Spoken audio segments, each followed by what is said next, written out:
पिता पुत्र और पवित्र आत्मा के नाम पर आमीन। सर्वशक्तिमान महान परमेश्वर पिता, हम आपके पवित्र जीवित वचन को पढ़ने सुनने जा रहे हैं। आज के हर एक वचन को प्रभु हमारे जीवन, हमारे शरीर, प्राण, आत्मा में अंकित कीजिए, ताकि इन वचनों के द्वारा प्रभु हम जीना, उठना, बैठना, चलना फिरना सीख सके। प्रभु आज का वचन हमारे जीवन में 100 गुना फल लाए और इस वचन के अनुसार हम जीना सीख सके, चलना सीख सके, उठना बैठना सीख सके, इस योग बनाइए। प्रभु मैं प्रार्थना करता हूँ आपके बेटे बेटियों के लिए, खुदावन जो यहाँ परमेश्वर आज के वचन को सुनने वाले हैं, जो ऑनलाइन प्रभु तेरे वचन को सुनने वाले हैं, खुदावन सारे लोगों के लिए मैं प्रार्थना करता हूँ कि जब ये वचन को सुने उनके जीवन में 100 गुना फल आए और वचन के द्वारा 100 गुना फल लाए और तेरा वचन उनके जीवन में 100 गुना फल लाए। प्रभु पाक पवित्र जीवन जिए और परमेश्वर इस धरती से कूच करने की तैयारी कर सके, तेरे राज में पहुँचने के परमेश्वर पूरी तैयारी कर सके। आज के वचनों के द्वारा उनके जीवन में प्रभु नई आशीष आने पाई। इस योग बना खुदावन दया कर, सारी बातों को तेरे चरणों में रखते विनती यीशु के नाम पर भक्त आपसे मांगता हूँ, सुनिए और दया से ग्रहण कीजिए। आमीन।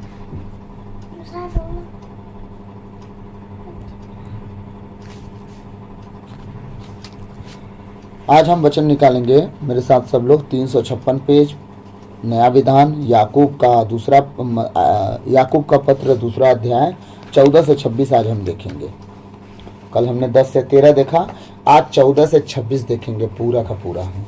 याकूब का पत्र अध्याय 2 पद संख्या 14 से 26।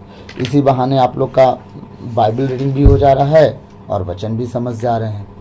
तो मैं अभी आने वाले दिनों में मत्ती से लेके और योहन का तीनों पत्र मैं आप लोग को बताऊंगा, क्योंकि प्रकाशना ग्रंथ के ऊपर अभी तो मैं आप लोग को मैसेज नहीं दे सकता, क्योंकि प्रकाशना ग्रंथ इतना रहस्य भरा हुआ है कि मैं कुछ भी बोलूँगा वो कम पड़ेगा। इसीलिए मुझे जितना समझ में आ जाएगा उतना नहीं समझाऊंगा, जितना प्रभु मुझे समझाएगा उतना मैं समझाने की कोशिश करूँगा। इसीलिए ये सारी बातों को ध्यान में रखते हुए मैं प्रकाशना ग्रंथ को छोड़ के मैं आप सबको नया विधान पूरी तरह से समझाने की पूरी कोशिश करूँगा, जितना मुझसे बन पड़ेगा। तो आने वाले समय में मैं ऐसा करने वाला हूँ और जल्द से जल्द करने वाला हूँ, क्योंकि मैं अभी रेड पे हूँ। इस पर प्रकाशना ग्रंथ को ख़त्म कर लूँगा आज या कल तक में।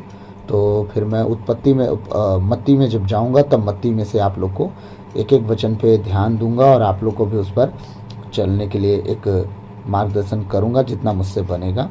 तो आइए हम प्रभु के वचन में जाएंगे।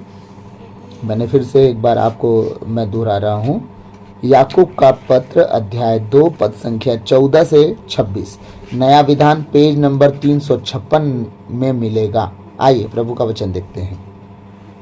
कर्मों के अभाव में विश्वास व्यर्थ। अब इसका हेडलाइन यही है कि कर्मों के अभाव में, कर्म के कमी में विश्वास किसी काम का नहीं है, ये इसका मतलब है। कर्मों के अभाव में विश्वास व्यर्थ। वचन पढ़ेंगे। भाइयों, यदि कोई यह कहता है कि मैं विश्वास करता हूँ, अगर कोई कहता है कि हाँ मैं विश्वास करता हूँ यीशु ही प्रभु है, मैं मानता हूँ ना प्रभु है, मैं मानता हूँ ना प्रभु जीवित है, हाँ मैं मानता हूँ यीशु मसीह सुसमाचार सुनाए, प्रचार किए, मारे गए, दफनाए गए, तीसरे दिन मृतकों में से जी उठे और फिर बादलों पर आएंगे, हाँ हम मानते हैं कि यीशु मसीह हैं, हम मानते हैं, कलीसिया मानती है, इसीलिए तो जाती है ना, क्योंकि प्रभु है। हम हैं भाई, मानते हैं, हमारा कलीसिया है, हम ईसाई लोग हैं, मानते हैं, है ना। अच्छा, सही में आप मानते हैं? हाँ हम मानते हैं। लेकिन प्रभु तो कुछ और भी कह रहे हैं उसके साथ साथ। प्रभु कह रहे हैं, भाइयों, यदि कोई यह कहता है कि मैं विश्वास करता हूं, तो किसके लिए? भाइयों के लिए। जो कहता है कि मैं कहता हूं ना यीशु ही प्रभु है, मैं विश्वास करता हूं, हाँ, तो प्रभु अपने वचन में एक लाइन और जोड़ दे रहे हैं, किंतु उसके अनुसार आचरण नहीं करता। अगर विश्वास करता है कि प्रभु है, तो प्रभु जिस तरह है उसके अनुसार अगर वो चल नहीं रहा है, आचरण नहीं कर रहा है, ठीक, तो इससे क्या लाभ? क्वेश्चन मार्क, वहां पे क्वेश्चन मार्क है, ध्यान से देखिएगा। प्रभु कह रहा है तो इससे क्या लाभ? अगर तुम कहते हो प्रभु है और तुम विश्वास करते हो कि प्रभु है और तुम मानते हो कि प्रभु यीशु मसीह ही परमेश्वर का इकलौता है और तुम विश्वास करते हो तुम्हें मुक्ति वही दिला सकता है, अगर तुम उसके जैसा नहीं चलते, नहीं आचरण रखते, तो तुम्हारा विश्वास किसी काम का नहीं है। तो फिर अपना विश्वास हवाबाजी में चलाओ, जब परमेश्वर के सामने प्रकट होगे उस दिन प्रभु बोलेगा हु आर यू, तुम हो कौन? मैं तुम्हें नहीं जानता। बस बात खत्म। तो अगर आप कहते हो कि हम यीशु मसीह को जानते हैं, आप विश्वास करते हैं कि वही प्रभु है, तो आपको फिर कर्म भी करने पड़ेंगे उसके जैसा। अपनी बुद्धि से नहीं, उसकी बुद्धि में चलना पड़ेगा, उसके जैसा चलना पड़ेगा। जैसा वो करता था वैसा करना पड़ेगा। तो वो कैसा करता था? मैं हर बार बता रहा हूँ, गाली के बदले गाली नहीं देता था, बुराई के बदले बुराई नहीं करता था। हाँ, वो ईर्ष्या जलन नहीं रखता था, वो डाह नहीं रक्त करता था। हाँ, वो सदा प्रेम करता था, वो फूट नहीं डालता था। हाँ, वो प्रेम करता था, वो किसी से बैर नहीं रखता था, वो प्रेम करता था। हाँ, जब उसकी सेवकाई आप देखोगे तो कोई 3 दिन 3 रात सेवकाई कैसे कर सकता है यार, रात दिन बिना खाए पिए? हाँ, उसका प्रेम देख रहे हैं। वो ये तक नहीं देख रहा है कि मैं जंगल में बैठा हूँ, सब जंगल में बैठे हैं, भालू चीता भी आ सकता है, सांप बिच्छू भी आ सकते हैं। परमेश्वर का बेटा है, कोई आ सकता है उसके आसपास नुकसान करने? वो भी आएंगे तो सुनने आएंगे। हाँ, समझिएगा। लेकिन मानव दृष्टि में देखा जाए तो जब सेवा करने के लिए निकलता है नाव पे चढ़ के, तो लोग पीछा कर लिए। जब वो 3 दिन 3 रात हो गया, लोग खाए बिन जब लटकना मटकना शुरू कर दिए, बच्चे लुढ़तुराने लगे, तब परमेश्वर का बेटा कहता है सुनो, इनके लिए खाने का व्यवस्था करो, ये तो आधे रास्ते में जंगले में मर जाएंगे, मूर्छा खा खा के गिर जाएंगे निर्जन स्थान में। तो हम कहाँ जाए? 200 दिनार की रोटी कहाँ से मिलेगी इतना लोगों के लिए? तुम ही खिलाओ, तुम्हारे पास क्या है? एक बच्चा है जिसके पास कुछ काच है, ले आओ, उसी में से खिलाते हैं। प्रभु देता गया, टोकरी में से खत्म ही नहीं हो रहा है। चेले सोच रहे होंगे भाई आ कहाँ रहा है यार, हाँ कहाँ से अल्लाह रहा है वो, बस वो टोकरी में तोड़ रहा है, बस तोड़ रहा है, तोड़ ही रहा है, बस तोड़ ही रहा है, वो टुकड़े ही नहीं खत्म होता उसका। एक तो टोकरी को तोड़ता है, फिर उसको आधा रख देता है, आधा का फिर तोड़ता है, जब आधा तोड़ के दूसरा वाला को उठाता है, फिर सिंगल रोटी आ जाती है, फिर तोड़ता है, फिर 2 ठो हो जाती है, फिर उसको 2 भाग करता है, फिर तोड़ता है, एक भाग को फिर उठाता है, फिर 2 भाग करता है। वो करे जा रहा है, खत्म हो ही नहीं रहा है। हाँ, कारण क्या है? वो अपने परमेश्वर से ऐसा प्रेम था उसका, ऐसा प्रेम था कि वो प्रभु के वचन के लिए कितना, मतलब वो कितना समर्पित, उसे समय तक का पता नहीं कि मैं कहाँ हूँ, कैसे चल रहा हूँ, कैसे जी रहा हूँ, क्या जरूरत है मुझे। एक जगह तो चेले उसे उठा के लेके गए, जबरदस्ती लोग घेरे थे, उठ भी ना करे, उसका वचन सुने पड़े। और इतना भुखाया था, इतना कमजोर हो गया था, शरीर में पानी और खाना की कमी से इतना कमजोर हो गया था, लेकिन वचन बांटना छोड़ नहीं रहा था। उसके चेले पकड़ के लेके गए। तो ये भूख और प्यास उसे कहाँ लेके गई? सताव में। मारपीट हुआ, क्रूस पर चढ़ाया गया। अब यीशु मसीह जब परमेश्वर का बेटा जिसके लिए हम जी रहे हैं, वो इतना दुख उठाया, उसके जीवन में क्रूस आ गया, तो उसने इसीलिए ना कहा अपना प्रतिदिन का क्रूस ढोया करो। क्यों कहा वो पता है? क्योंकि जब तुम प्रतिदिन का क्रूस नहीं ढोगे ना, एक दिन वो क्रूस बहुत भारी हो जाएगा और तुमसे नहीं ढो पाओगे। तो इसका मतलब यही है। और ये अभी अभी मुझे मिला है, इससे पहले बहुत दिन सुना मैं, लेकिन ये अभी मिल रहा है। जैसे मैं समझाना चाहूँगा, अगर 69 किलो का अगर क्रूस आज है, ठीक, हमारे लिए, अगर हम नहीं ढोए तो उसको प्लस कर दीजिए 2 गुना में, 70 दूनी 140, ठीक है, मतलब 138 किलो हो जाएगा दूसरे दिन। 2 किलो कम करेंगे तो, ठीक। एक दिन आज नहीं ढोए तो क्रूस भरा वजन हुआ ना कल के लिए, तो आज और कल 2 दिन का क्रूस ज़्यादा हो जाएगा। फिर तीसरे दिन 7 तारीख 21, हाँ 7 तारीख 21 218 किलो का हो गया क्रूस 3 दिन में। अब बताइए वजन कितना बढ़ते जा रहा है। हम गलती नहीं छोड़ना चाह रहे हैं, लिए चल रहे हैं। हम पाप नहीं छोड़ रहे हैं, लिए चल रहे हैं। हम व्यभिचार नहीं छोड़ रहे हैं, लिए चल रहे हैं। हम बुराई करना नहीं छोड़ रहे हैं, लिए चल रहे हैं। हम ईर्ष्या जलन क्रोध डाह नहीं छोड़ रहे हैं, लिए चल रहे हैं। वो बढ़ रहा है कि नहीं बढ़ रहा है? बढ़ रहा है ना। क्रूस ऐसे ही बढ़ता है। अब क्रूस ढोने का मतलब क्या है? जो आपको अच्छा लग रहा है आप नहीं कर रहे हो, जो परमेश्वर को अच्छा लग रहा है वो आप कर रहे हो, आप क्रूस ढो रहे हो।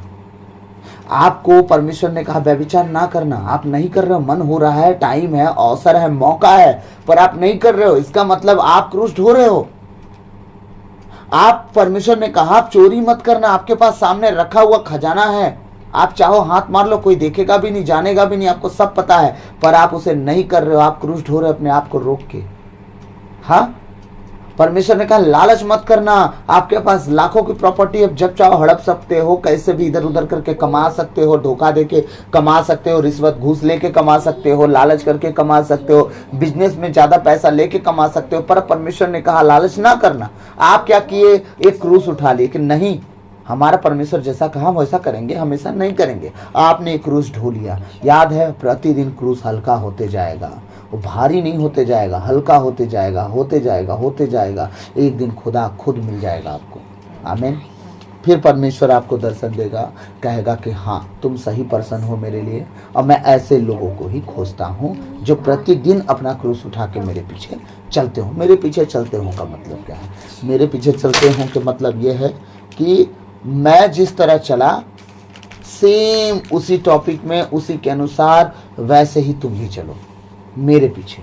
मेरे पीछे मैंने किस तरह चला, मैं किस तरह चला, मेरे 3.5 साल की सेवकाई देख लो, जान जाओगे। मत्ती, मार्कुस, लूकस, योहन, चारों सुसमाचार को पढ़ लो, जान जाओगे मैंने किस तरह अपने जीवन को जिया। हाँ, 3-3.5 साल जो सेवकाई मैंने किया वो देख लेना। हाँ, वो सब देख लो कि मैंने किस तरह जीवन जिया। तो जब आत्मिकता की बारी आती है तो प्रभु अपने माँ को भी बोलता है, ए औरत। हाँ, जब आत्मिकता की बारी आती है तो दुनिया में किसी को अहमियत नहीं देता वो। लेकिन आज हमारे घर पे, हमारे आसपास, हमारे कोई भी लोग, जब हम दुआ प्रार्थना के टाइम में बैठने वाले होते हैं या कुछ भी करने वाले होते हैं, अगर लोग आ गए तो हम उनसे ये बोलते हैं, चलिए बताइए कैसे आए। ये नहीं बोलेंगे हमारा प्रार्थना का टाइम हो गया तो प्लीज़ या तो अभी आइए या तो आप बाद में आइए, लेकिन हम प्रार्थना करेंगे।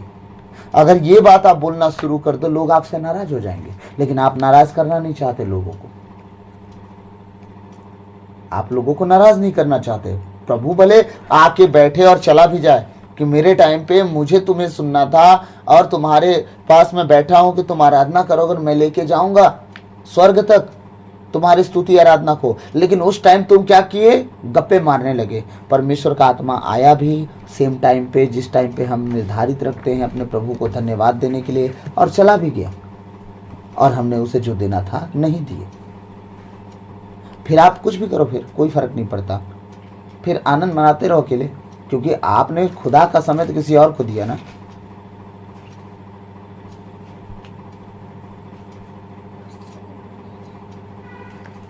हालेलुया। प्रभु का वचन जो कह रहा है उस पर हमें ध्यान देने की बहुत ज़रूरत है। कह रहा, भाइयों यदि कोई यह कहता है कि मैं विश्वास करता हूँ किंतु उसके अनुसार आचरण नहीं करता, तो इससे क्या लाभ? क्या विश्वास ही उसका उद्धार कर सकता है? बताइए। अब जो सवाल है कि क्या विश्वास, जो विश्वास कर रहा है, कह रहा है कि हाँ मैं विश्वास करता हूं कि प्रभु यीशु मसीह जीवित है, हाँ ठीक है, सब ठीक है, तो क्या वो विश्वास उसका उद्धार कर सकता है? क्या वो विश्वास उसे स्वर्ग पहुंचा सकता है? क्या वो विश्वास उसे स्वर्ग राज तक ले जा सकता है? अगर कर्म नहीं कर रहा है तो। विश्वास है कि प्रभु है, लेकिन मैं चोरी करना नहीं छोड़ सकता। विश्वास है कि प्रभु है, पर मैं व्यभिचार करना नहीं छोड़ सकता। विश्वास है कि प्रभु है, पर मैं चुगली खाना नहीं छोड़ सकता। विश्वास है कि प्रभु है, पर पड़ोसी की बुराई करना मैं नहीं छोड़ सकता। विश्वास है कि प्रभु है, पर ईमानदारी से नौकरी नहीं करूंगा मैं। विश्वास है कि प्रभु है, पर मैं ईमानदारी से सैलरी नहीं लूंगा, बेईमानी करके लूंगा। विश्वास है कि प्रभु है, पर चोरी करना नहीं छोड़ूंगा मैं। हाँ, तुम्हारे कर्म टेढ़े और विश्वास है कि प्रभु है। प्रभु कह रहा है, क्या विश्वास ही उसका उद्धार कर सकता है? कदापि नहीं। कर्म बिना विश्वास मरा हुआ है, बेअर्थ है। इसलिए सबसे ज्यादा जरूरत है कि अच्छे कर्म करो, तुम्हारा विश्वास बढ़ने में टाइम नहीं लगेगा। हाँ, तुम्हारे कर्म अगर ठीक नहीं है, कितना भी तुम विश्वास करो, कुछ नहीं होगा। तब ना आज लोग रोते हैं, पीटते हैं, हाँ प्रभु दया कर, हाँ प्रभु दया कर, प्रभु दया कर। बहन प्रार्थना करना, बहुत प्रार्थना करते हैं भैया, रात दिन प्रार्थना कर करके तो आंखों से आंसू खत्म हो गए। मुझे टंकी लगाना पड़ता है अलग से, तब बहते हैं आंसू। सिंटेक्स वाला पानी माथे में जोड़ना पड़ता है, कभी कभी कान में फिक्स करना पड़ता है, तब आंख से बहते हैं, नहीं तो आंसू खत्म कर दिए हमने, इतना प्रार्थना किया। और कर्म 5 मिनट में पता चल जाता है कि कितने कर्म में तेज है। कुछ माताएं बहनें आती हैं, हमारे लिए प्रार्थना कर दीजिए। ठीक जी, किस विषय में? बस प्रार्थना कर दीजिए। मैं समझ नहीं आता कि ये कौन सी दुनिया से क्या सीख के आए हैं कि बस प्रार्थना कर दीजिए। उन्हें ये तक नहीं पता कि हमें किस विषय पे प्रार्थना करवाना है। बस प्रार्थना कर दीजिए। क्या प्रार्थना कर दीजिए? मैं यीशु मसीह थोड़ी हूँ, सिर पे हाथ रख दूंगा तो तुम पवित्र आत्मा की भरपूरी से भर जाओगे। तुम अपनी ज़रूरतों को बताओ ताकि हम उसके लिए विनती करें परमेश्वर से कि प्रभु इनकी ज़रूरतों को पूरा कर। मैं प्रार्थना में बढ़ूँ, अच्छा हाँ, मुझ पर परमेश्वर की दया हो जाए, मैं आत्मा में बढ़ूँ, अच्छा। और कर्म मैं वही करूँगी, कर्म मैं वही करूँगा, बस आत्मा में बढ़ जाऊँ। मैं कर्म वही करूँगा, कर्म वही करूँगी, बस आत्मा में बढ़ जाऊँ। इसीलिए प्रभु कह रहा है कि इनके रोने पीटने खत्म नहीं होंगे, या ऐसे ही रोते रहेंगे, पीटते रहेंगे और मुझे दोष देते रहेंगे कि मैं इतना दिन से प्रार्थना की तो कुछ हुआ ही नहीं। कर्म कभी नहीं करेंगे, किसी चीज में ईमानदार नहीं बनेंगे। प्रभु ने कहा सारी बातें मिलकर तुम्हारे लिए भलाई को उत्पन्न करेगी। अरे भलाई को उत्पन्न कर कहाँ रही है प्रभु? हम तो प्रार्थना कर रहे हैं। नो, तुम्हारे कर्म ठीक नहीं है। कर्म ठीक करना शुरू कर दो। जो लोग गड्ढा खोदेंगे ना, गड्ढे में वो गिरेंगे, तुम उनके सर पे लात रख के निकल जाओगे। क्यों? तुम्हें तो पता ही नहीं गड्ढा भी खोदा गया, गड्ढे में कोई गिर भी गया, गिरना मुझे था लेकिन मैं तो नहीं गिरा। ये परमेश्वर है। तुम्हारे कर्म अच्छे होने चाहिए। परमेश्वर कहता है बुराई में भलाई उत्पन्न कर देता हूं मैं। हाँ, तुम्हारे लिए लोग कांटा बिछाए होंगे, उस कांटे पे खुद गिर जाएंगे। तुम चलते चलते उनके पीठ पर, उनके पैर पर, उनके सर पे पैर रख के कांटे को डाक जाओगे। तुम्हें पता नहीं चलेगा कि तुम क्या डाक गए। थोड़ा सा लगेगा अरे मैं डगमगा कैसे रहा हूँ, लेकिन तुम्हें पता नहीं चलेगा, तुम चले जाओगे। वो आदमी उस कांटे में धंसता जाएगा। क्यों? उसने बुराई किया, रास्ता उबड़ खबड़ करके, लेकिन परमेश्वर उसी को गिरा के तुम्हें उस पर चढ़ा के बाहर निकाल देगा और फिर कहेगा कि मैं बुराई में भलाई को उत्पन्न कर दिया। क्यों? कर्म अच्छे थे। अब कर्म अच्छे नहीं है, एयर ड्रॉप लगा लो आंख में, चाहे हिमगंगे के तेल डाल दो 2-2 बूंद, या मिर्ची लगा दो आंख में। आंसू बहाने से कुछ नहीं होने वाला। आंसू बहा देने से, रोने से राज मिल जाता तो भारत हमारा होता। हम सबसे ज्यादा रोते। रोने से राज अगर मिलता तो भारत हमारा होता, सबसे ज्यादा अमीर होते। कुछ हमारे घर परिवार में तो ऐसे लोग हैं कि इमोशनल ड्रामा में माहिर हैं। फट से आंसू गिरता है उनका। उनको बोलते थे रो भैया, चलो रो, शुरू करो, और कुछ खाने पीने के ला दें, खाओ और रो, और रात दिन रो दें। भारत उनका होना चाहिए बस। तो रोने से राज्य नहीं मिलता है, कर्मों से परमेश्वर राज्य देता है। आमीन। तो परमेश्वर का वचन कह रहा है विश्वास ही उसका उद्धार कर सकता है। यदि ये क्या विश्वास उसका उद्धार कर सकता है? कभी नहीं। उसका उद्धार विश्वास कर ही नहीं सकता। जिस व्यक्ति ने कर्म अच्छे किए होंगे उसका उद्धार मात्र और मात्र उसके कर्मों के द्वारा हो सकता है। विश्वास से कुछ नहीं होने वाला, कर्म होने वाले। विश्वास तो हम दुनिया पे कर लेते हैं, हम लोगों पे कर लेते हैं। क्या वो हमारा उद्धार कर सकते हैं? हाँ, नहीं कर सकते। हम अपने प्रचारक के ऊपर, अपने अगुआ के ऊपर, हम अपने फादर सिस्टर के ऊपर, अपने बिशप स्वामी जी के ऊपर, सब पर विश्वास करते नहीं करते हैं। तो क्या हमें उद्धार तक को ले जा पाएंगे अगर हमारे कर्म गलत होंगे? तो वो हमेशा रास्ता दिखाएंगे, बेटा ये मत करना, ये मत करना, ये मत करना। वो हमेशा ना करने वाली सलाह ज्यादा देते हैं। क्यों? क्योंकि सबसे ज्यादा तुम वही करते हो। तो क्यों ना करने वाली सलाह ज्यादा दी जाती है? ना करने वाली सलाह इसलिए ज्यादा दी जाती है जिसलिए तुम जो काम बार बार कर रहे हो, रिपीट कर रहे हो, दोहरा रहे हो, वो जानते हैं कि तुम्हारा जीवन जो डामाडोल हुआ है ना, इसी वजह से। ऐसे ही पुरोहित, ऐसे ही बिशप, ऐसे ही सीनियर फादर नहीं बन गए हैं। वो अनुभव जीवन का लेके बने हैं और जानते हैं कि किस कर्म के वजह से किस तरह की तकलीफें घर में घुसती हैं। तब वो कहते हैं ये काम मत करना, वो काम मत करना, वो काम मत करना। इसीलिए बोलते हैं। कुछ तो पूछ के भी पूछते हैं, बताओ तुमने क्या क्या किया, तुम्हारा जीवन, तुम्हारा शेड्यूल क्या है। वो बताते हैं हम ऐसा करते हैं। अच्छा, किसी की बुराई, हाँ कभी कभी, तो फिर मत करना। इसका मतलब वो जानते हैं तुम्हारे कर्म ठीक नहीं है। जब तुम्हारे कर्म ठीक हो जाएंगे अपने आप सब सुधरना शुरू हो जाएगा, क्योंकि परमेश्वर बुराई भी अगर शैतान करना चाहेगा भलाई उत्पन्न कर देगा वो। क्यों? क्योंकि जब तुम सुधरे नहीं थे तो परमेश्वर तुम्हारे साथ था, तो तुम सुधरने की कोशिश किए, कैसे छोड़ देगा वो तुम्हें? अब तो कोशिश कर रहे हो ना बुराई को छोड़ने का, शैतान कब्जा करेगा। पिछले दिन में बुराई किया है, मैं छोड़ूंगा नहीं। मूसा का शव तुम ले जाने नहीं पाओगे। क्यों?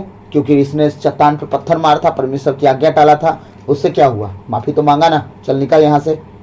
नहीं तो भाग यहां से। परमेश्वर के मिखाइल दूत को झगड़ गया वो, लेकिन वो इज्जत किए बड़े होने का, झगड़े नहीं। मिखाइल दूत परमेश्वर के साथ, लूसीफर डेविल शैतान नरक का दाता बना है, ठीक है, खुद जाएगा, सबको लेके जाएगा। लेकिन यहां मिखाइल दूत उससे लड़े नहीं, उन्होंने कहा प्रभु ही तुझे डांटे, मैं नहीं बोलने वाला कुछ। अब प्रभु खुद आए, फिर लड़ाई हुई और क्या हुआ? मूसा का शव लेके गए। मूसा को कब्जा कर सकते हैं तो आपको शैतान कब्जा नहीं कर सकता? कर सकता है, लेकिन आपके कर्म अच्छे होने चाहिए। आप पश्चातापी हृदय लेके खड़े हो जाओ प्रभु के सामने, दया कर खुदा, हो गई गलती, माफ कर प्रभु। परमेश्वर माफ भी करेगा, गुनाह साफ भी करेगा, लहू से धोएगा भी, आजाद भी करेगा, फिर कहेगा चलो अब चलते हैं साथ साथ, कोई तुम्हारा रास्ता नहीं रोकेगा। आमीन। तो इसीलिए कर्म करो लेकिन विश्वास के साथ, विश्वास करो पर कर्म के साथ, ये दोनों को अलग मत करो, एक साथ बनाए रखो। तुम्हारे कर्म अच्छे होने चाहिए ताकि वो आपके जीवन में बढ़ चढ़ के काम कर सकते। मैं सच कह रहा हूँ, आप लोगों को छोड़ने में बहुत स्ट्रगल करने की ज़रूरत नहीं है। अपने जीवन को विश्वासी बना के रखे हो, अब बस थोड़ा कर्म ठीक ठाक कर लो। मैं सच कहता हूँ, जितने बने रास्ते हैं आपके बने रहेंगे, और जितने बिगड़े रास्ते हो वो भी बन जाएंगे। जितने परेशानियाँ, जितनी तकलीफ़ें, जितना घर में टेढ़ा मेढ़ा चल रहा है, आप बोलना शुरू करोगे, परमेश्वर बनाना शुरू करेगा। सारी बातों को आप कहना शुरू करोगे, परमेश्वर एक अच्छे पोस्चर में ढालना शुरू करेगा। बस एक कारण, आपके कर्म, आपके कर्म अच्छे होने लगे बस। आगे का वचन कह रहा है 15वां, मान लीजिए कि किसी भाई या बहन के पास न पहनने के लिए कपड़े हों और न रोज रोज खाने के लिए खाने की चीजें। मान लीजिए, एग्जाम्पल दिया जा रहा है आपको, सपोज दैट कहा जा रहा है कि मान लीजिए कि किसी भाई के पास न खाने के लिए कपड़ा खाना हो, न पहनने के लिए कपड़ा हो, ठीक, और आपके पास वो आ जाए। 16 वचन क्या कर रहा है? यदि आप लोगों में कोई उनसे कहे खुशी से जाइए, गरम गरम कपड़े पहनिए और भर पेट खाइए, किंतु वह उन्हें शरीर के लिए जरूरी चीजें नहीं दे, तो इससे क्या लाभ? अब क्या वचन कह रहा है कि अब अगर आपके पास कोई इतना गरीब और दुखी व्यक्ति आ जाए जिसके पास खाने के लिए खाना ना हो, पहनने के लिए कपड़ा ना हो, और आप बहुत विश्वास करते हैं प्रभु यीशु जीवित प्रभु है और आपके पास सब कुछ है, लेकिन आप उससे क्या कह रहे हो? हाँ भैया आप जाइए, मैं आपके लिए प्रार्थना करूंगा, आप गरम गरम घर में कपड़ा पहनेंगे। आज सुनिए, भविष्यवाणी कर रहा हूं मैं आपके लिए, आप गरम गरम कपड़ा पहनेंगे और पेट भर आज खाना खाएंगे। आप जाइए, मैं भविष्यवाणी कर रहा हूं। तेरे घर में भाई खाना है, हाँ कपड़े हैं, अभी भविष्यवाणी की जरूरत है कि तेरी मदद की जरूरत है उसको? खाए बिना मर रहा है वो व्यक्ति, अभी उसके घर में पता है कि मेरे घर में एक दाना नहीं है, मैं क्या पका के खाऊंगा? ये बोल रहा है घर जा तू, गरम गरम खाना बना के पेट भर खाना है। क्या ये विश्वास और कर्म है? तुमने विश्वास तो दिखा दिया, जो कर्म करना था उसे तुम कर नहीं रहे हो, और तुम करो गरम गरम कपड़ा पहनो पेट भर खाओ, हद हो गई। ये कर्म है? इसको कर्म बोलेंगे हम, इसको कहेंगे निरा मूर्खता, विश्वास के ऊपर ढकोसलाबाजी। विश्वास करके ढकोसला मचाए हो तुम बस, और कुछ नहीं। कभी कभी कुछ बात मुझे जो नहीं बोलना चाहिए मैं बोल देता हूं, अभी फिर जो बोलना चाह रहा हूं वो भी बात बोल रहा हूं। कभी कभी मेरी माताएं, मेरी बहनें, छोटे छोटे बच्चे मेरे पास आते हैं, 10 रुपये लेके, 20 रुपये लेके और मेरे हाथ में देते हैं। तो किसी किसी टाइम प्रभु कहता है तू उसे ले, उसके लिए दुआ कर, ताकि वो हाथ कभी खाली ना हो, देने वाला बना रहे हो। लेकिन कभी कभी परमेश्वर कहता है उससे मत ले,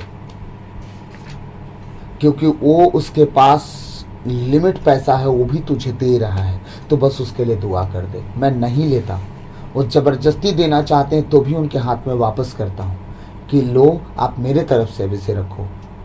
ब्लेसिंग का कारण बनेगा। चाहे इसका टॉफी बिस्किट चॉकलेट कुछ भी खा जाओ तुम, लेकिन फिर भी आशीष का कारण बनेगा। मैं इसे मान लिया कि मैं पा गया हूं, मैं इसके लिए दुआ जरूर करूंगा।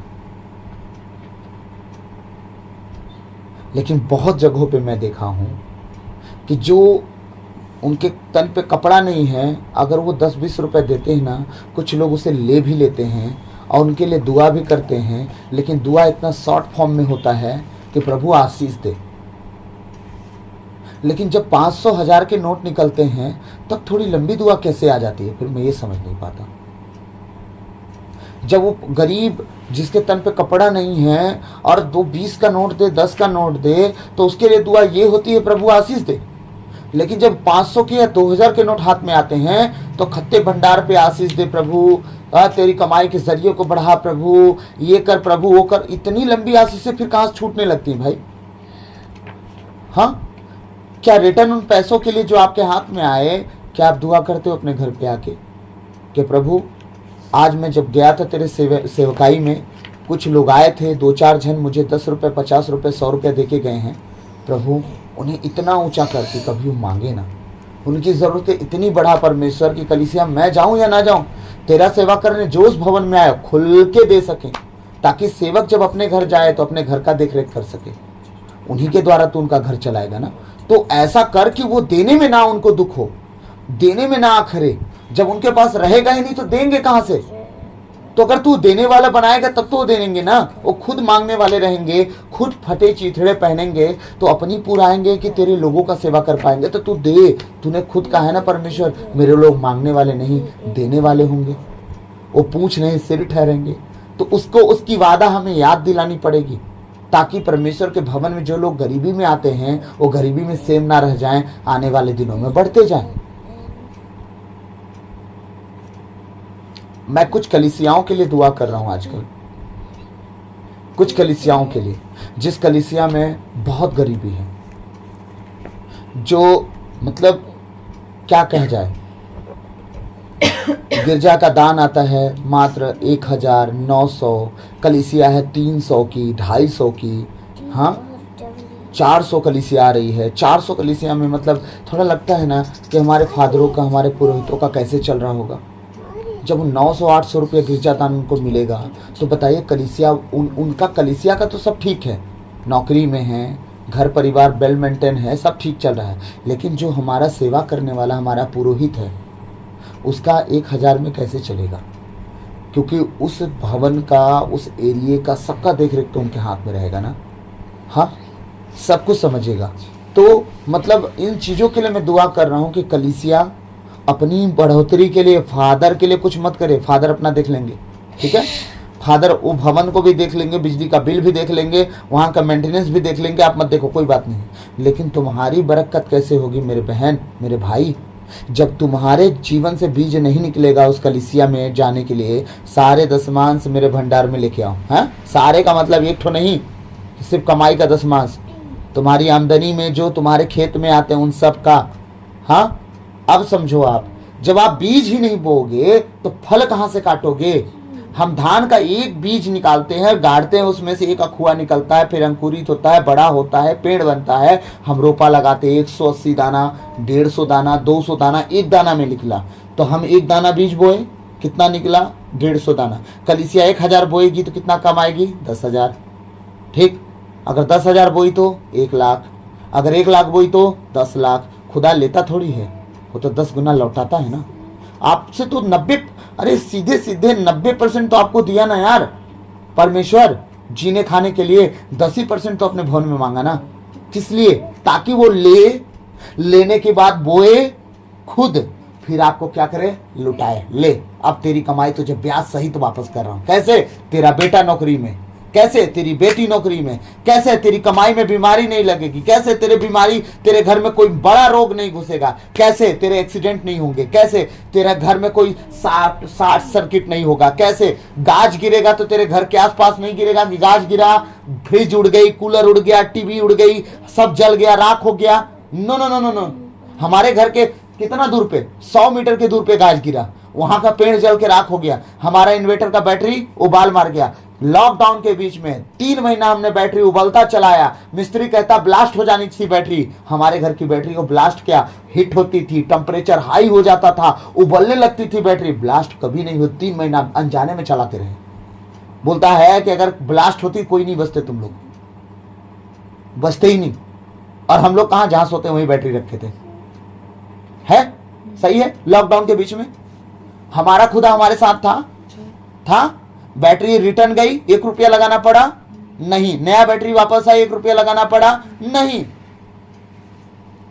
हमारा परमेश्वर हमारे साथ है। क्यों? हम ईमानदारी चले उसके साथ। कुछ खर्चा नहीं हुआ, शॉर्ट सर्किट हुआ, गाज गिरा, कुछ भी हुआ, हमारे घर का सारा चीज जो नुकसान हुआ 3 महीना चला। बैटरी उबाल मारने के बाद चलती नहीं है। हमारी बैटरी 3 महीना तक चली लॉकडाउन के बीच में, क्योंकि वो कोई गाड़ी चल नहीं रही थी, इसलिए बैटरी का आना जाना नहीं हो पा रहा था। 3 महीने तक बैटरी चलाए। नुकसान हुआ क्या कि हम लाइट बिना रह गए, बैटरी बिना रह गए? नो, परमेश्वर हमारा व्यवस्था बना के रखा। क्यों? हम ईमानदार बने रहे। प्राकृतिक आपदा, तब तुम्हारे घर में गाज गिरा। क्यों? हमारा बैटरी 1 साल चल चुका था मेरे भाई, परमेश्वर और नया दे दिया। ये बात तो सोचो कि फिर वारंटी बढ़ गई, नई बैटरी मिल गई, नई लाइफ हो गई उसकी। हम नेगेटिव नहीं पॉजिटिव में आते हैं ना थोड़ा सा। क्यों? हमारा नुकसान कहां हुआ? 1 साल चला के नई बैटरी रिटर्न, हमें रिप्लेसमेंट में नई बैटरी मिली, तो हमारा घाटा कहां क्या? हमारा तो बढ़ा के दे दिया कि चल 1 साल और लाइफ बढ़ा दे रहा हूं बैटरी का। हाँ, हम इस तरह सोचा करें, उस तरह ना सोचा करें अरे नुकसान हो गया। नो नो नो, नुकसान कहां से हुआ? हाँ, मेरी बाइक का बैटरी खराब हुआ, 1 साल बाद नया बैटरी मिला, ले तेरे को 1 साल और ज्यादा चलाने का ऑफर मिलेगा। हाँ, मैं ब्लूटूथ खरीदा, मेरा परमेश्वर इतना दयालु है, ब्लूटूथ 1 साल बाद खराब हुआ, रिप्लेस किया, नया ब्लूटूथ आया, चल 1 साल और चला। तो मेरे साथ इसके साथ रहता है तो तुम्हें ज्यादा करीब से जानता है। लोगों को शोर शराबा तुझे पसंद नहीं आती तो तू नहीं सुनता है। ठीक है, तेरा ब्लूटूथ खराब हुआ, ये गवाहियां हैं, आपको हल्की बातें लगती होंगी, मेरे लिए वो ब्लूटूथ बहुत कीमती था। और प्रभु की एक बेटी थी जो मुझे उसको खरीदने के लिए पैसा दी थी, मेरे पास तो वो भी औकात नहीं थी कि मैं खरीद लूं। ये मेरी गवाहियां हैं, सुनिए, नजदीकी से गवाही दे रहा हूं। हाँ, वो भी औकात नहीं थी। और प्रभु की एक ऐसी बेटी है जो आज तक बनी है, और याद रखिएगा गैर जाति से है वो, इतने प्रभु के करीब होके कि मेरी जरूरत है वो जान गई, वो भाप ली, वो परख ली, और अपने कमाई के अंश से नहीं, अपने जीवन में जो जोड़ जोड़ के रखी थी वो मेरे लिए दी कि आप उसे खरीदो, क्योंकि आप जब खरीदोगे तो आप प्रभु का काम अच्छे से करोगे। सच कहूं, जब से मैं फिर उसको लिया, मैं और अच्छे से दुआ प्रार्थना किया, और अच्छे से किया। रात रात भर घूमता रहा ग्राउंड में, ठंडी में, गर्मी में, बरसात में, रात रात भर ब्लूटूथ को लेके, वायर वाला हेडफोन लेके बड़ा खड़बड़ हो जाता था। ये मेरी गवाहियां हैं कि परमेश्वर हमें नुकसान में नहीं लेके जाता, वो हमें और ऊंचा उठा के क्लीन चेट करता है, एकदम पूरी रीति से साफ सुथरा। ये सारी बातें हैं। अब परमेश्वर के भवन में अगर आप नहीं दोगे, आप देखो फिर आपका बच्चा, आपकी बेटी, आपका खुद का कमाई, आपका शरीर, आपका सेहत, आपका बीमारी, आपके घर का परिस्थिति, मैं सच कहता हूं, आप ईमानदार मत बनो, आप अपने जीवन को जांचो। मुझे कुछ बोलने की जरूरत ही नहीं है, मैं क्यों दिखाऊं आईना, आपको खुद पता है। मेरा बोलना आपके लिए इशारा मेरा काफी हो जाएगा कि जो ईमानदार नहीं है वो अपने जीवन को देखे थोड़ा सा नजदीकी से। क्या बेटा आपके अनुसार चल रहा है? नहीं। आप पक्का बोलोगे? नहीं, मेरा बेटा तो सुनता ही नहीं। ठीक। दूसरा नंबर, क्या आपकी बेटी आपके अधीन है? बेटी तो होनी चाहिए ना, बेटा नहीं। ठीक, सबके नहीं होते, मान लीजिए, बेटी तो होनी चाहिए। बेटी सुन रही है? नहीं। आपके घर में कोई बीमार है? अगर आप 30 प्लस के हो गए, 35 प्लस के हो गए, कुछ ना कुछ शरीर में दिक्कत आना शुरू। अगर कंटिन्यू दवाई चले तो चलते ही रहे, शुरुआत हो चुकी है। किस लिए? मात्र ईमानदार ना बनने के कारण। और जितने लोग ईमानदार हैं उनके घर जाइए, बस उनके कर्म अच्छे होने चाहिए। सिर्फ एक, मैंने कल ही समझाया, अगर तुम सारे कर्म करो, एक में चुप कर जाओ, कुछ फायदा नहीं है। मतलब तुम ईमानदार बन गए और वचन के अनुसार चल गए, परमेश्वर तुम्हें टॉप लेवल पे बैठाता है, इसकी गारंटी मैं खुद हूं। आमीन। इधर उधर जाने की, सोचने की, कहने की जरूरत नहीं है। हमारा प्रभु इतना दया से भरा हुआ प्रभु है। आमीन। इसीलिए जब आप कलीसिया में कुछ करते हो, आज में हमारे फादर, हमारे सिस्टर इतने कंजस्टेड लाइफ को जी रहे हैं, क्योंकि आपको लगता होगा वहाँ तो पूरा उड़ेल दे रहे हैं। नहीं, आज बहुत जगहों पे ऐसा है कि उन्हें सीमित लाइफ जीना पड़ रहा है। और परमेश्वर ने याजकों को ठहराया कलीसिया के ऊपर कि तुम्हारा भाग होगा, वो तुम्हारी वजह से वो चलेगा। उनके लिए ना मजदूरी दूंगा मैं, ना खेत दूंगा मैं, तुम उनका पालन पोषण करोगे। लेकिन आज कलीसिया उन्हें भी देखना बंद कर रही है। हाँ, अब इस तरह अगर आप चलाओगे, परमेश्वर कैसे आपको ब्लेस कर पाएगा? आप कभी जाके पूछते हैं, फादर बताइए हम क्या करें, हमारे लिए काम चाहिए, आप बताइए हमें करना है, बताइए, हम करने की कोशिश करेंगे। अगर बड़ा होगा तो हम 6 महीना लगा सकते हैं, लेकिन करेंगे। छोटा होगा तो हम 1 महीना में कर देंगे। लेकिन आप बताइए, क्या आपने कभी कहा? आप याद रखना, जब उसके हृदय से तुम्हारे लिए दिल से दुआ निकल गई ना, वो दुआ लग जाएगी कि चलो अपनी तंगी हाली में भी आके पूछा तो इसने, वो ब्लेस करेगा आपको दिल से, और ब्लेसिंग लगेगी। हमारा पुरोहित जो भी बोल देगा आपके लिए होगा। आमीन, हालेलुया। प्रभु का वचन कहता है, यदि आप लोगों में कोई उनसे कहे खुशी से जाइए, गरम कपड़े पहनिए और पेट भर खाइए, भर पेट खाइए, किंतु वह उन्हें शरीर के लिए जरूरी चीजें नहीं दे, तो इससे क्या लाभ?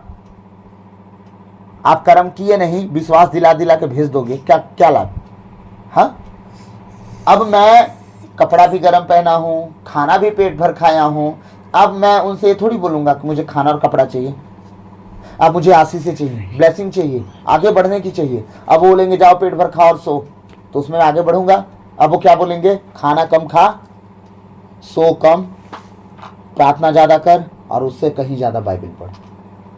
तब वो हुआ ना, अब वो मेरे लिए कह दिया गया। अब मैं आया घर, शाम को 9 बजे मैं बोला कि घर में क्या बना है? चिकन पनीर, हाँ, छोले कुलचे,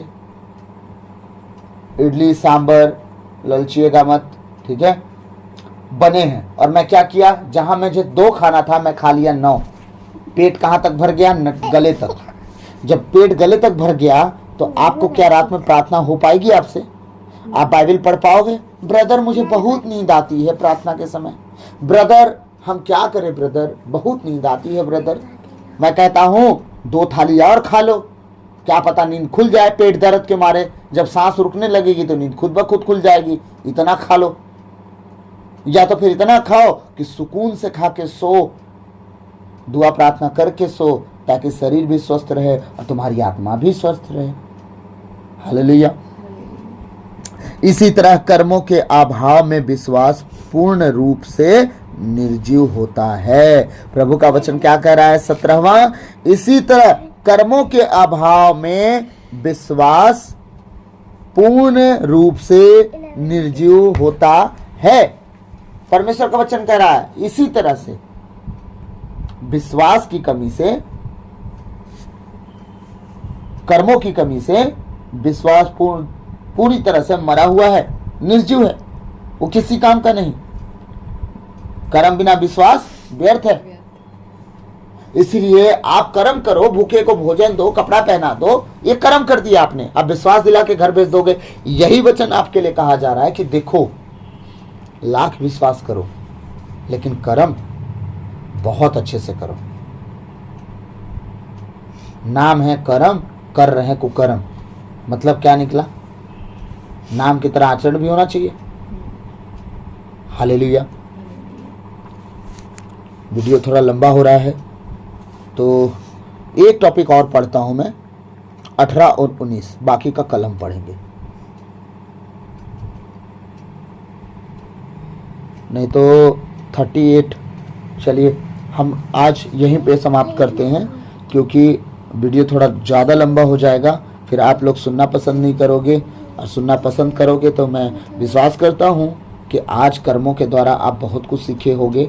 सिर्फ विश्वास से नहीं, कर्म से सीखे होगे। चलिए आज हम यहीं पे रुकते हैं।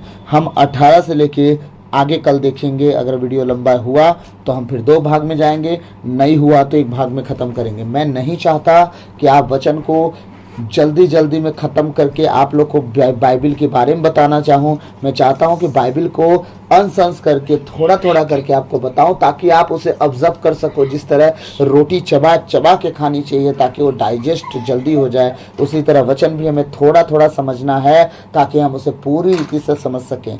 आप प्रभु के बेटे बेटी हैं। मैं जितना भी इशारा बोला और सामने से बोला, कहते हैं इशारा समझदार के लिए काफ़ी, आप समझदार हो।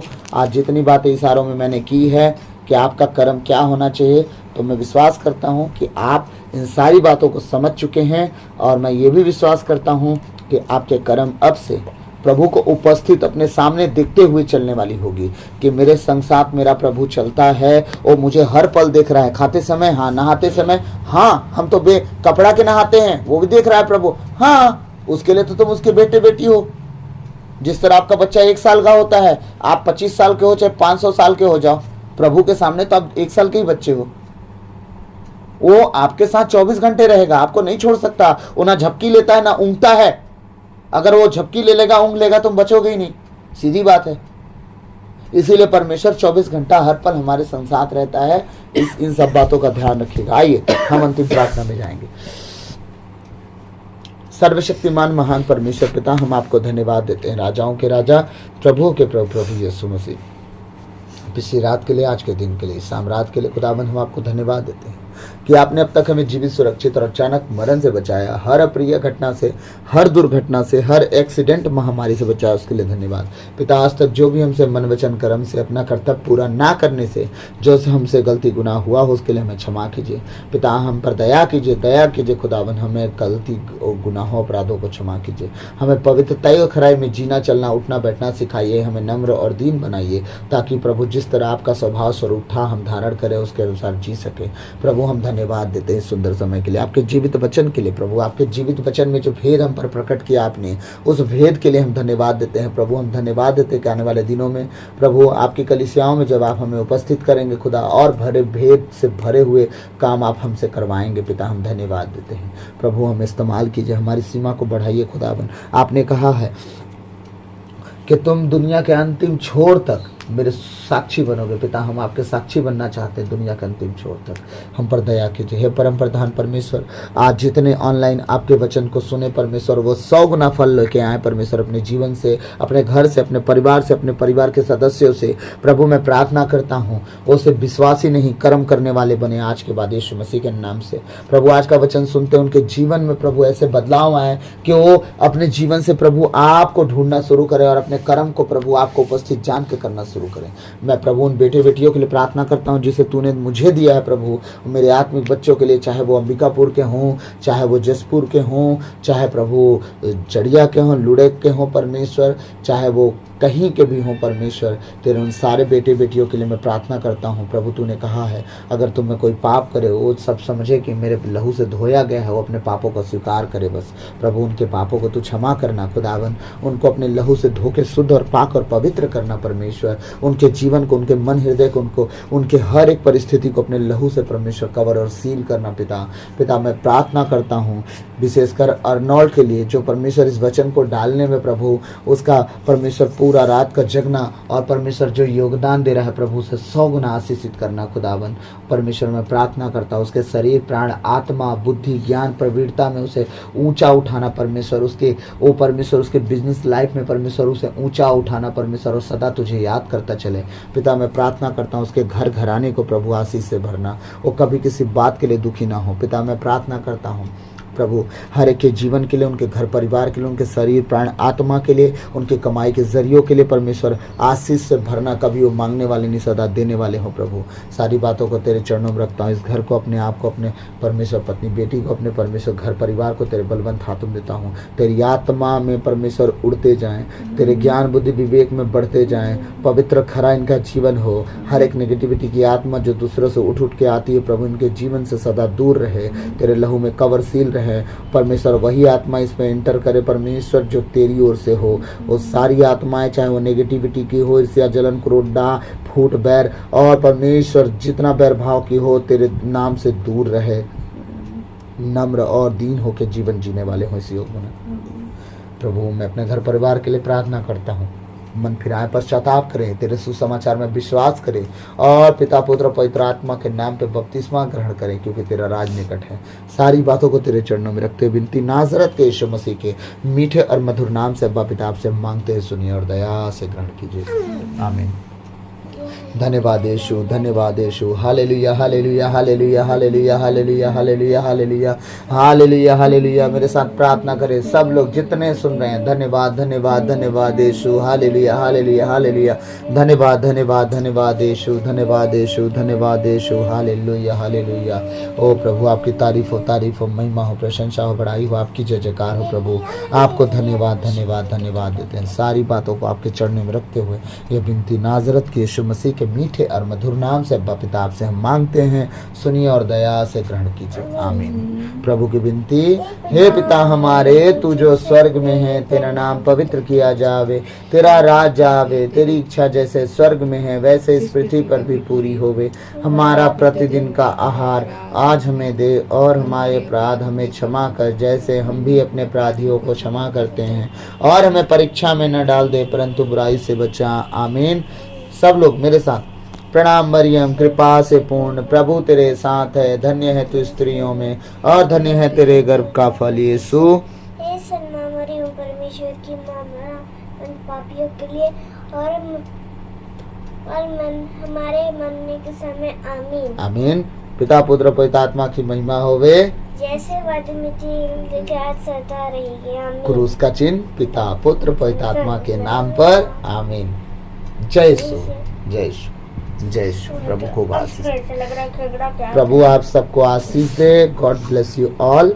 प्रभु में बने रहिए, प्रभु के साथ चलते जाइए। हमारे चैनल को सब्सक्राइब कीजिए, अपने घर परिवार के लोगों में शेयर कीजिए और लोगों को ये सुसमाचार बांटिए। जैसे मैंने पहले भी कहा कि हम चालीसा के बाद जब निकलेंगे तो मैं भेद से भरे बातों को आपको डालूंगा और आप उसमें बढ़ते जाओगे, पीछे कभी नहीं हटोगे। निराशा, उदासी, गरीबी, लाचारी, दुख, तकलीफ का मुंह आप नहीं देखोगे। शैतान जो लाता है वो अपने मुंह की खाएगा, आमीन। सब कहें आमीन।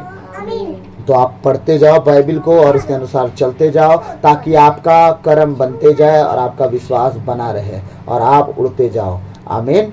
तो प्रभु आज के वचन के द्वारा आप सबको आशीष दे। God bless you. और वचन को ज़्यादा से ज़्यादा लोगों से शेयर करें और कहें चैनल को सब्सक्राइब करें, लाइक करें और शेयर करें, ताकि हम जब वचन फिर से डालें तो पहला नोटिफिकेशन आपके घर तक पहुंचे, आपके मोबाइल तक पहुंचे, आपके जीवन में वो बड़ा काम करे। और जब हम वीडियो डालें यहाँ डायरेक्ट आपके मोबाइल में इंटर करें और आप उसे टच करो और आप उसे तुरंत सुन सको। इसीलिए आप सब वचन को ध्यान से सुनिए और उसके अनुसार चलने की कोशिश कीजिए, ताकि परमेश्वर सिर्फ सुनने से नहीं कर्म से आपके जीवन में काम होगा, आमीन।